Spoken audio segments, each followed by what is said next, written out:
So next we have biggest news. Pretty self-explanatory. It's the biggest news story of the year. Yeah. It's not necessarily about a game. It's more about this covers like the industry. This covers various things. Yeah. Things surrounding it. So we have everything is cancelled due to COVID-19. Just like the rest of the world. Cooking Mama Cookstar, which I forgot what it was until I had to look it up again. Yeah. That was crazy. Gaming has its Me Too moment. Ubisoft restructuring after allegations. The Halo Infinite delay. Epic v Apple and Google. The Cyberpunk 2077 launch. Among Us and Nintendo as a whole. Yeah. Okay. So really interestingly, the COVID-19 one, I just checked. I added that on the 31st of March. Being like, wow, this really sucks that they're going to have to cancel E3 and stuff like that because it's just got too late. But man, we'll be fine after that, right? And then you're just like, nope. So like, that almost can't be here because it's been such a part of every other story involved. Yeah, it's like, it's just a general sort of thing. Yeah. It's not, I don't think it's not going to like compete or anything like that. It's just a check to say, yes, we're aware of what you're doing.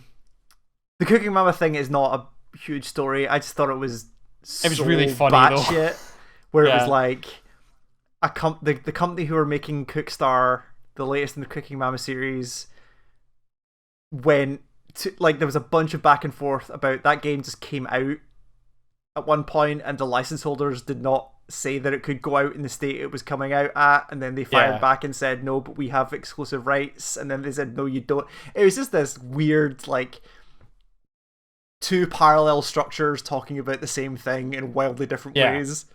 It was crazy. Over a Cooking Mama game. It was just it was great. The Me Too thing, that was kind of... So when did I write this? This was like July. So this was like the middle of the year where it was like...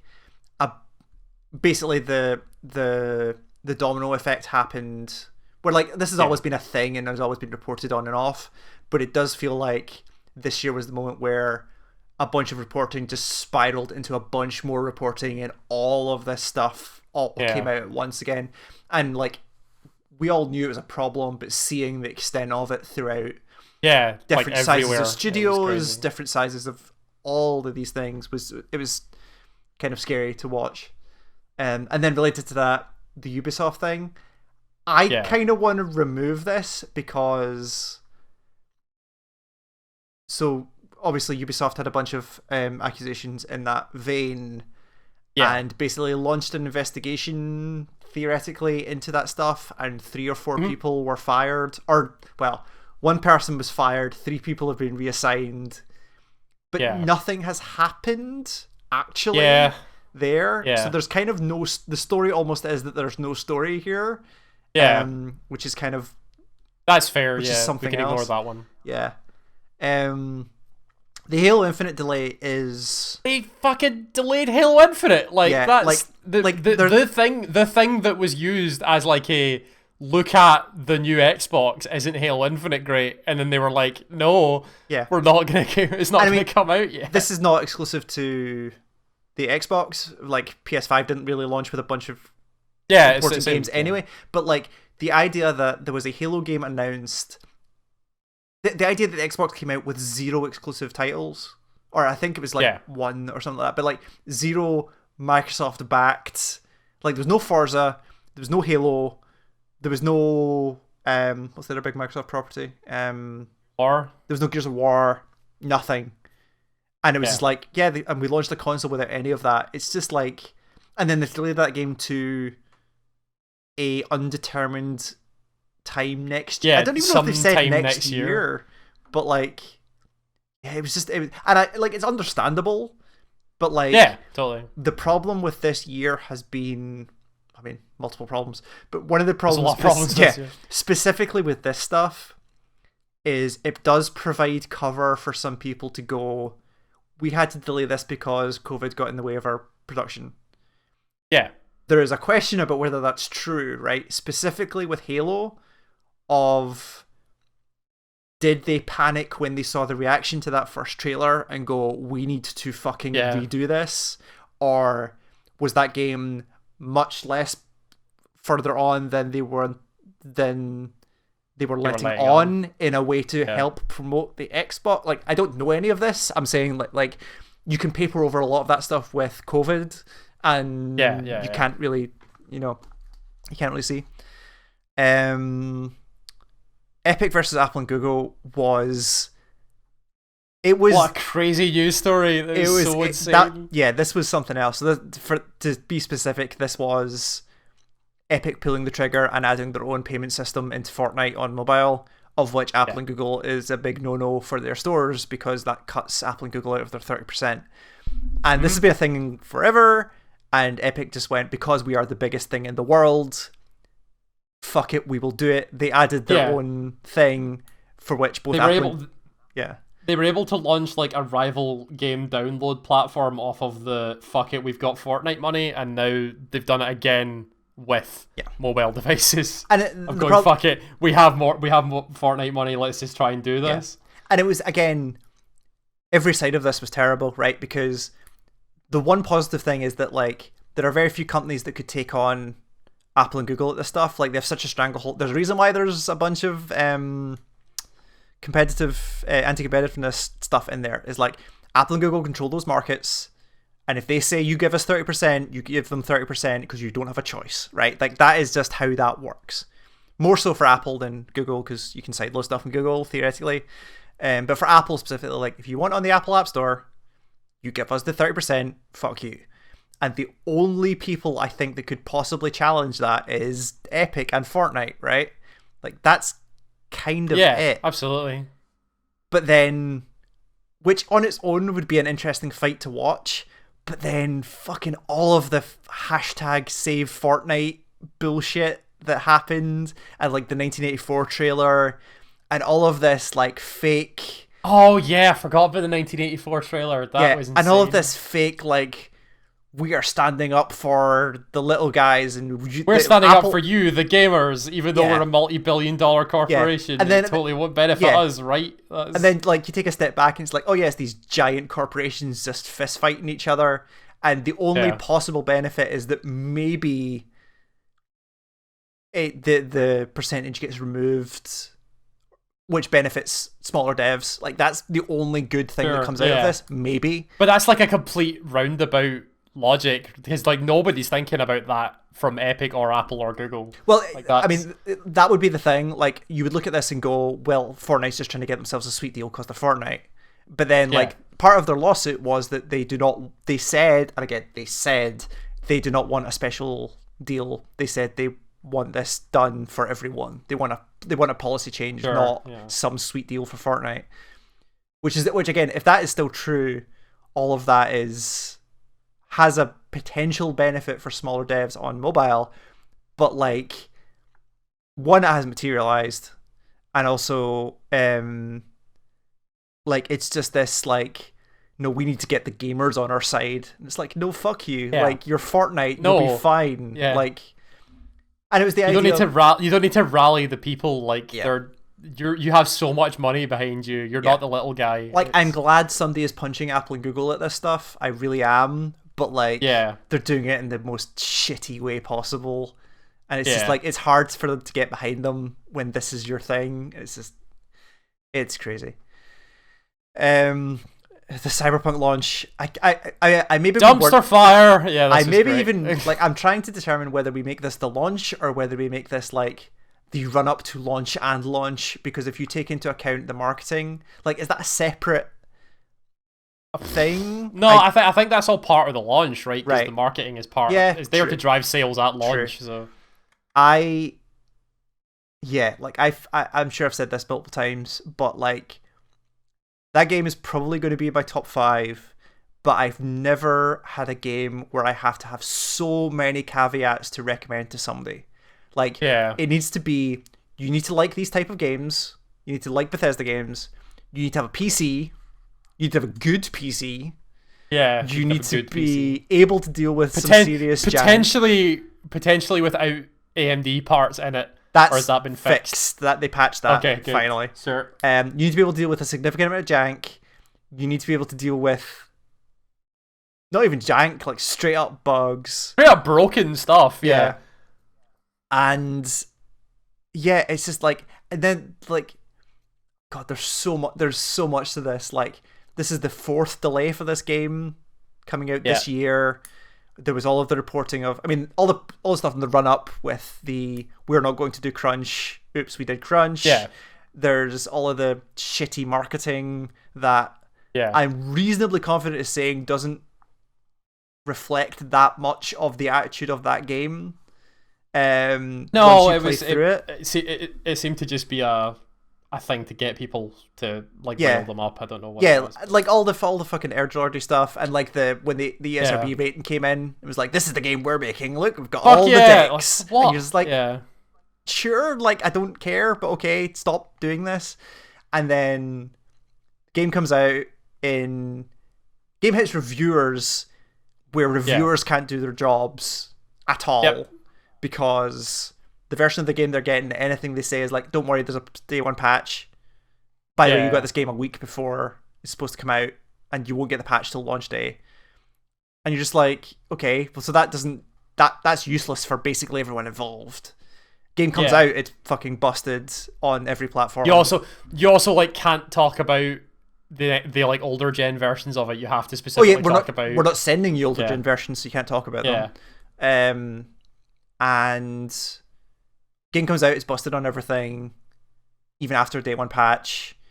Yeah, they start the people start requesting refunds. They go, yeah, if you want a refund on platform, talk to Sony. Sony goes, you didn't fucking tell us. Sony start passing back. Like all of that follow-up stuff has been just a nightmare. And it's like the idea that you could, like the idea that this game launched on PlayStation and Xbox is vaguely criminal. And I mean, it's like, to the point where it's so broken that their shareholders are suing them now. There's now officially a class action lawsuit. Like a class action lawsuit against CD Projekt Red because of the versions of those games were absolutely not what they said they were going to be. No, it's and the problem is that it is hiding a above average one of those games, right? And it's just like I said at the time, it's pretty good. Like that's what that thing is. It's a pretty good game. But like, all this other stuff does not help it. Exactly. Like, and there's so much speculation around why the game came out in the state it did. I mean, well, okay. There's some things that are not really that debatable. Where this game came out because it wasn't finished at all. Yeah. Probably COVID got in the roads. I'm not going to deny that fact. But like, who knows? Yeah. It probably got in there. The reason it was as buggy as it was is I'm willing to put money down that you cannot crunch a team that hard without a game coming out in that state. Like, it's absolutely, As a person who works in software, like, crunch is a short time fix. Bad short time fix for an immediate issue. Awful which idea. is supposed to last a week at most. And when you crunch a team for 6 months to a year, quality's going to drop. That's how that works. And like, it's the idea that you would even, the idea that if the thing you actually want is for, like, is there a world that exists where that game comes out in PC first and they say, give us 3 months to put the console versions out? Like, does that exist? I think that might have actually been a better idea because that gives them time, and also then you basically then have a select group of people doing a bit more beta testing for you, right? Because they'll find bugs that you can. I mean, they're not going to sort patch out and all that. They're not going to sort technical issues, but they're going to start like. Oh, of course not. Yeah, with a cleaner thing. Like, I bet there are PC people who are probably not happy about that, but like at least your console crowd are going to have a playable game, right? Yeah, absolutely. Yeah, and you're going to negate the refunds and all of this kind of stuff. It's like I remember when Fallout 3 came out, sorry. Yeah. And that game was busted on PlayStation specifically. That game was busted, and you're just like, what? How do you do that? Like, how can you do this? And it's just like, obviously there was some internal thing of like, you can't launch this game on just one platform, like, and you can't delay it again because there's 4 delays already. That game had so much behind it that they couldn't have done something like that. It was, and also like all your marketing deals Like, I bet that also comes up where you're like, you were on the Xbox stage and you're going to launch this game not on Xbox. Like, what the fuck you do? Like, yeah. So much of the thing was fucked up. Yep. Among Us, I think you wrote this in. Is that just the size of that game took over the world, and like out of nowhere, like it was the perfect game for lockdown, right? Because it was like it was a game for a big group of people. It was all about being social. Like, it helped everybody, but like never would have expected it to got as big as it was, where it was like massive fucking stream numbers, like pumping so much money into that company. Like, there are people who have launched careers off of it. There are like the fucking like they got their own section at the Game Awards to announce the fact that they're making a new map, and people went wild. Like, it's not like a huge news story, but it is fair to say that thing dominated 2020. Like, totally. It is, and it still is. Like, people are still fucking playing it. Like, it's still really popular. It was it was a weird moment that game was the one that like picked up steam. Like, and also that game didn't launch this year. Like, people just found it this year. It's a random game, to the point where the company who make, or the group that make it, have cancelled the second game to just work on this one because they've realized that like we cannot bottle this lightning again. Like, we just need to support the things there. And I feel so fucking bad for them because they're like in the thing where they said, hey, we're making a second one. One of the reasons they said was because this code base is a fucking mess and we need to do this properly in a proper way. So like they're gonna have to do that while the car's running. They're gonna have to fix that engine while the car's running, and that sounds like a nightmare. Among Us was something else this year. And then I added Nintendo based on some of our previous conversations, but like it has been, I mean, them and CD Projekt Red, actually, like watching a company just burn goodwill as quickly as those two companies have, where they just it feels like something changed.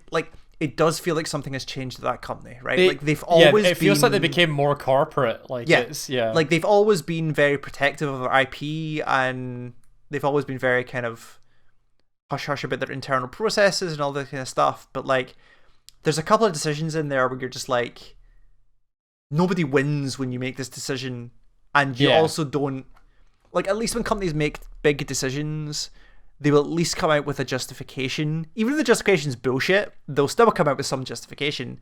Whereas for this one, there was just like, Nintendo is this giant black box where decisions will fall out of it that are unquestionable, and reporters will go and ask them and they will get no response.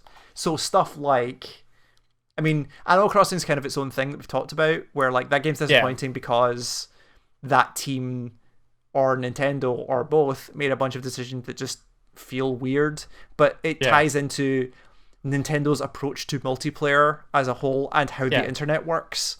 Like, just seems like that's been a thing for a couple of years. Like their cloud save thing, which I think was this year. Yes. Insanity, like absolute craziness. It's, oh god, it was like what is it? You can only download stuff on the registered Switch, it's not using the same cloud save system they already have. It's a separate system. You can only download it on a specific you can only download it once or upload it once, or you have to do a special menu to download. Just, it solves a problem. Really ancient stuff. Yeah. But...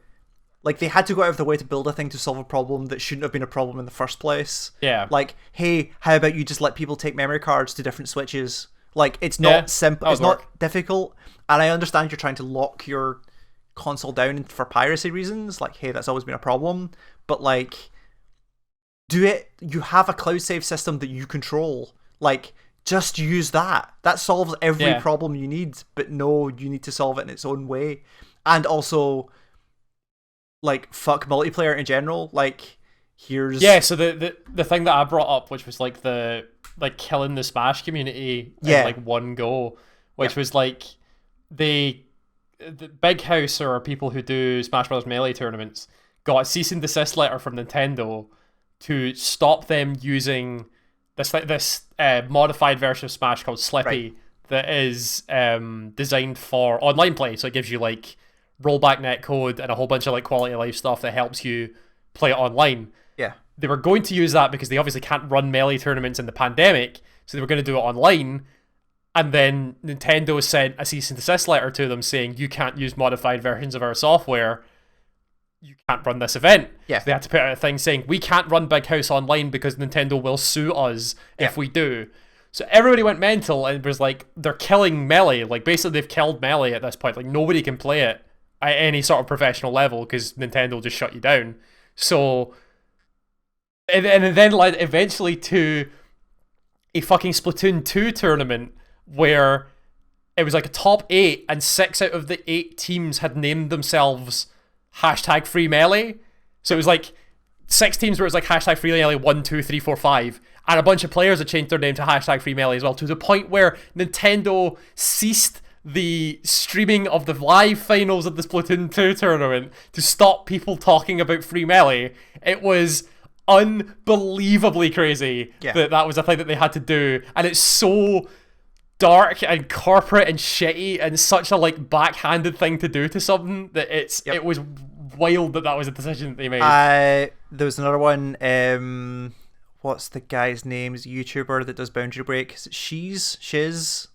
I can't remember his name. But whoever, the guy that does the Boundary Break series on YouTube, which is a really interesting thing where they modify games to free the camera up so you can see how games are made, right? And it's this really cool thing that they do where they show, so they did one on Animal Crossing where they show how that world is put together, right? That world, the Animal Crossing, your island is actually on a cylinder that rotates to get that effect that you've got, and like these things are billboards and these things are not billboards, and these are the rooms that are there, and there's this weird room off here that we don't know where, like, they didn't, like, there's no way to cheat using that information.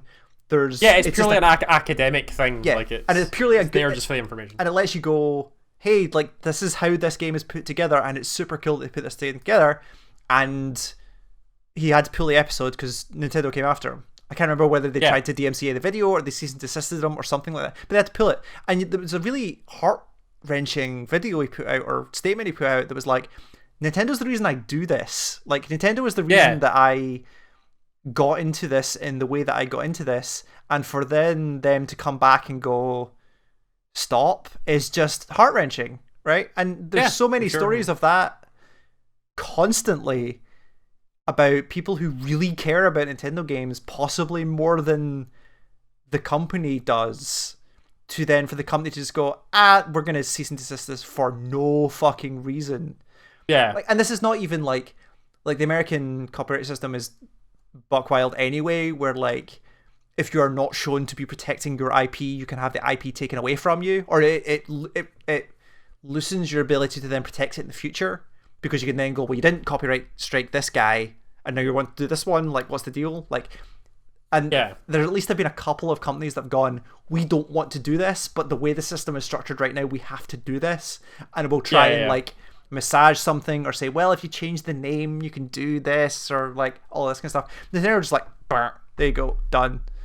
Done. Legality. And especially with like, you look at very specific instances, like the browser based battle royale Mario game. It was like, we built a battle royale Mario game where 100 people can do a Mario stage at once, and like, of course that was going to get cease and desist. They're using art, and you're like, okay, fine, okay, we're going to switch all the sprites around to be not Mario. And then they did it again. And you're like, well, what are you cease and desisting here? Like, what are you doing? They said, well, it was quite clearly made with Mario. Of a platform. And you're like, fuck. So then that shut down because it wasn't worth them keeping it up anymore. And then Nintendo patches Mario Maker to do that in a slightly different way. But then they add it in, and you're just like, that's just malicious. Like, there's no other way around that. That is just malicious. And then you look at stuff like AM2, and you look at all of this kind of stuff, and it's just like, and then the 30th anniversary stuff, which is like, the limited edition Mario thing. We're gonna put out a shitty remake, not even remake. We're gonna put out a shitty re-release of these 3 games where we've touched absolutely nothing about these games, and we're only going to make it available until March, something like that. Yeah. And you're like, why? Like, why would you even do this? The only believable explanation for this is because it forces people to buy it because it's going away. And you're like, well, cool. Like, fuck you. Like, what? And then the product itself is bad. Yeah. Not even good at like emulations of the game. Yeah, like bad like raw like you touched nothing about this game. This must have been the smallest investment you could possibly make in doing this. And you're just like, yeah, fuck it. It was really funny in that version because I was listening to or watching a bunch of speedrunners like test the Mario 64 version. Yeah. And there's like a really specific trick you can do to gain a bunch of speed in Mario 64. And Nintendo made a point of saying like, we have fixed it so that this cannot be done. And all the speedrunners were like, want a bet? And they went in and tried to do it and it didn't work, but they found a new, more busted way of doing it that meant they could basically go so fast where they would clip through walls and stuff like that. It was amazing to sit and watch the speedrunning community go up to Nintendo and hold a giant middle finger up to them and be like, if you're going to take away our toys, we're going to invent new ones. Yeah. And that was, it was great. Totally. It was so good. It's just like, like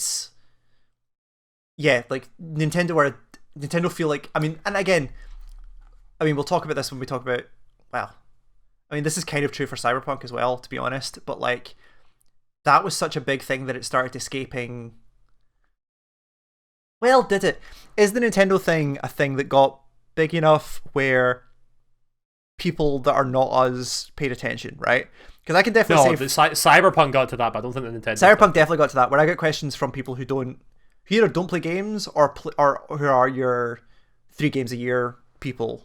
Yeah. Who are like, what the fuck's happening with this thing? Like, is the Keanu Reeves game busted? And it's like, well, yeah, but like, yeah. And it was weird. It was really, really weird. But the Nintendo thing is interesting because it is only the people who Nintendo should be championing are the people who are hurting the most. Like, if you just play Nintendo games, if you don't give a shit about any of that and just like play those games, you probably won't get any of this. But when you watch all the behind the scenes stuff about, there are so few companies that gather such emotional response from people as Nintendo, right? Yeah. And they just somebody at that company or a team at that company has made a decision where they just do not care anymore about the stuff that is not officially, they have Disneyfied the fuck out of this thing, right? They've looked at Disney and gone, this is our process. We do our stuff and fuck you if you try and do your own things off step to it. Yeah. And even Disney, like, I was watching a video recently from we've been going back and watching a lot of old Sophia Nygaard videos. Just because I've discovered her stuff and Fiona's watched it all already, but I've been going back and watching it because she's like, regardless if you don't care about makeup or fashion, like as a YouTuber, she's very good and very funny. But she did a video on what the fuck is the word? There's a specific word for a thing that people do where so you're not allowed to go to Disney in costume if you're a grown up. It's like Disney LARPing. I can't remember the name of it. Yeah, there's a name for it, but basically like Disney bounding. That sounds right. But there's a thing where you can turn up to. You can't obviously come in costume, but a lot of people. There's a whole group of people in many groups on Instagram of being like, I'm going as a Megara inspired look. To Disney, to get around that, and that's the point where Disney are like, okay, sure, like there's nothing here that. This doesn't affect the reason why you're not doing this. It doesn't affect the magic of Disney. Fucking go nuts. That's fine. But even for this, like stuff like AM2, I can see as, is that AM2? No. What was the name of that game? The Metroid game that they pulled. That was like a new 2D Metroid. I can't remember. Yeah, whatever that thing was. But I can't remember. But like that one, I can maybe see because you're making a new Nintendo game at that point. But if you want it to be really good, you take that team and say to them, here's the official license, go make something. Like, that's what you do, as opposed to just saying no and killing it immediately. That one I can maybe understand, but like the Melee thing, like that doesn't make any sense. The Etika, a game from like the mid 2000s. Like, why the fuck do you care what happens to that? Like, nobody's buying that anymore anyway. You're not gonna make any more money off of it. Like, why? This is just malicious. And like the really weird one is like the Etika. Is it Etika? What's that guy's name? Edka, yeah. Etika. Like the charity Joy-Cons in memorial of him. Yeah. Yeah. That they then cease and desisted, and you're just like, who wins there? Like, what do you get from this apart from just a torrent of bad headlines? Like, yeah, all you get is bad press. Like, that's why would you do that? Oh, it just makes no sense. So what?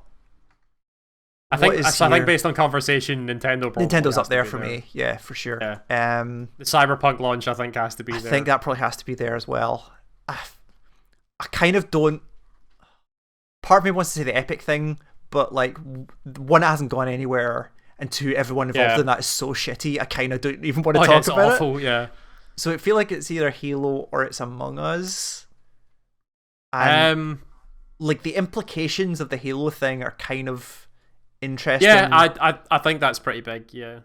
Like, and it's not even just like the delay on its own is like half the story. The other half of it is like Microsoft being in a position where they feel like they can do this because the business process has fascinating changed from a lot of angles. Yeah. So let's go with that.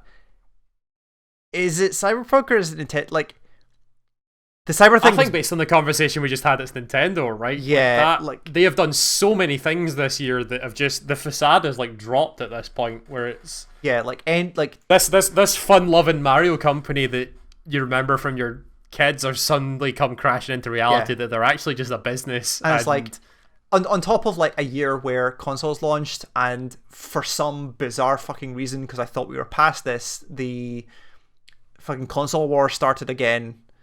Yeah. Like, in a year where you have to continually remind people corporations do not give a fuck about you, stop going to bat for them. Like, this is just Nintendo showing their full arse, right? And being like, we're one of these. Like, fuck you. This is what we do. This is what we do. So yeah, I think how do we word this though? Because Nintendo is not enough. Nintendo's fall from grace. Maybe? Sure, yeah, say that. Yeah, that's fine. Fall from grace is the biggest news of the year with the launch of Cyberpunk 2077. I should probably also say the horrendous launch. Yeah, horrendous launch. Because the launch of that thing is not enough. It is the terrible launch of that. And the delay of Halo Infinite has implications. Yeah. And all of that is mired by the fact that there was a pandemic. It's all shit. Yeah. Ooh, it's all terrible.